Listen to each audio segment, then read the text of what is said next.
Hello दोस्तों, मैं हूं साहिल और आप सभी का एक बार फिर से स्वागत करता हूं अपने YouTube channel unique story world में। दोस्तों, आज की इस वीडियो में हम आपके लिए लेकर आए हैं एक अनोखी कहानी जिसका नाम है सुखी जीवन का रहस्य। तो चलिए दोस्तों, आपका ज़्यादा समय ना लेते हुए इस कहानी को शुरू करते हैं। एक बार की बात है, एक महात्मा अपना स्वयं का महल बनाना चाहते थे, जिसके लिए वे गांव-गांव की यात्रा किया करते थे। वे गांव में जाते, लोगों से मुलाकात करते और उनकी समस्याओं को सुनकर उन समस्याओं के समाधान के लिए उन्हें ज्ञान का उपदेश देते थे और इसके बदले में उन्हें दान पुण्य में जो भी धन प्राप्त होता उसे इकट्ठा करते थे। इसी यात्रा के दौरान उनकी मुलाकात एक किसान से हुई। किसान ने उनका स्वागत किया और महात्मा से कुछ समय अपनी कुटिया में आराम करने की याचना की। महात्मा उसके मीठे व्यवहार से प्रसन्न हुए और उन्होंने उसका आग्रह स्वीकार कर लिया। किसान ने महात्मा को घर का स्वादिष्ट भोजन कराया और उनके विश्राम के लिए खटिया पर एक दरी बिछा दी। किसान खुद फर्श पर टाट बिछाकर सो गया। किसान को सोते ही नींद आ गई। उसके चेहरे के भाव से पता चल रहा था कि वह चैन की सुखद नींद ले रहा है। उधर महात्मा को खाट पर नींद नहीं आ रही थी। उन्हें मोटे और नरम गद्दे की आदत थी जो उन्हें दान में मिला था।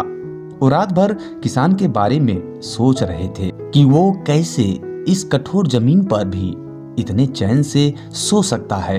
दूसरे दिन सवेरा होते ही महात्मा ने किसान से पूछा, तुम कैसे इस कठोर जमीन पर इतने चैन से सो रहे थे? तब उसने बड़ी सरलता से उत्तर दिया, हे गुरुदेव, मेरे लिए मेरी ये छोटी सी कुटिया एक महल के समान ही भव्य है। इसमें मेरे श्रम की महक है। अगर मुझे एक समय भी भोजन मिलता है तो मैं खुद को भाग्यशाली मानता हूँ। जब दिन भर के कार्यों के बाद मैं इस धरा पर सोता हूँ तो मुझे माँ की गोद का आत्मीय एहसास होता है और मैं दिन भर के अपने सत्कर्मों का विचार करते हुए चैन की नींद सो जाता हूँ। मुझे एहसास भी नहीं होता कि मैं इस कठोर भूमि पर हूँ। जब महात्मा जाने लगे तब किसान ने कहा, हे गुरुवर, क्या मैं भी आपके साथ महल के लिए धन एकत्र करने चल सकता हूँ? तब महात्मा ने विनम्रता से उत्तर दिया, पुत्र, तुमने जो मुझे आज ज्ञान दिया है उससे मुझे यह पता चल गया है कि जीवन का सुख कहाँ है। अतः अब मेरे मन में किसी महल को बनाने की इच्छा नहीं रह गई। यह कहकर महात्मा वापस अपने देश लौट गए और एकत्र किया हुआ धन उन्होंने गरीबों में बांट दिया और स्वयं एक कुटिया बनाकर रहने लगे। जीवन का सुख संतोष में है। अगर मनुष्य जो है उसे स्वीकार कर ले और उसी में खुशियां तलाशे तो वो उसी क्षण सारे सुख का अनुभव कर लेता है।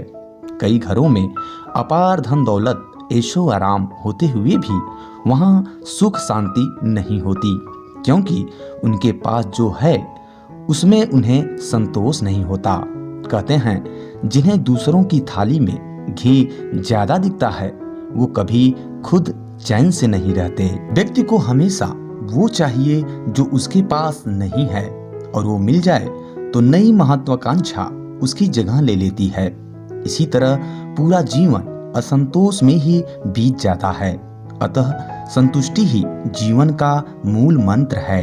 अगर इंसान में संतोष है तो कोई दुख उसे कभी तोड़ नहीं सकता और यही सुखी जीवन का रहस्य है।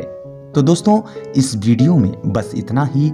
उम्मीद करते हैं ये कहानी आपको पसंद आई होगी। अगर दोस्तों कहानी पसंद आई हो तो इसे लाइक करें और चैनल पे पहली बार विजिट कर रहे हैं तो सब्सक्राइब कर लें और बेल आइकन को जरूर प्रेस कर लें ताकि हमारे द्वारा अपलोड किए हुए लेटेस्ट वीडियो का नोटिफिकेशन आपको सबसे पहले मिल सके। तो चलिए दोस्तों, मिलते हैं नेक्स्ट वीडियो में कुछ ऐसे ही इंटरेस्टिंग और अनोखी कहानियों के साथ। तब तक के लिए दीजिए इजाजत। Bye bye, take care and Jai Hind.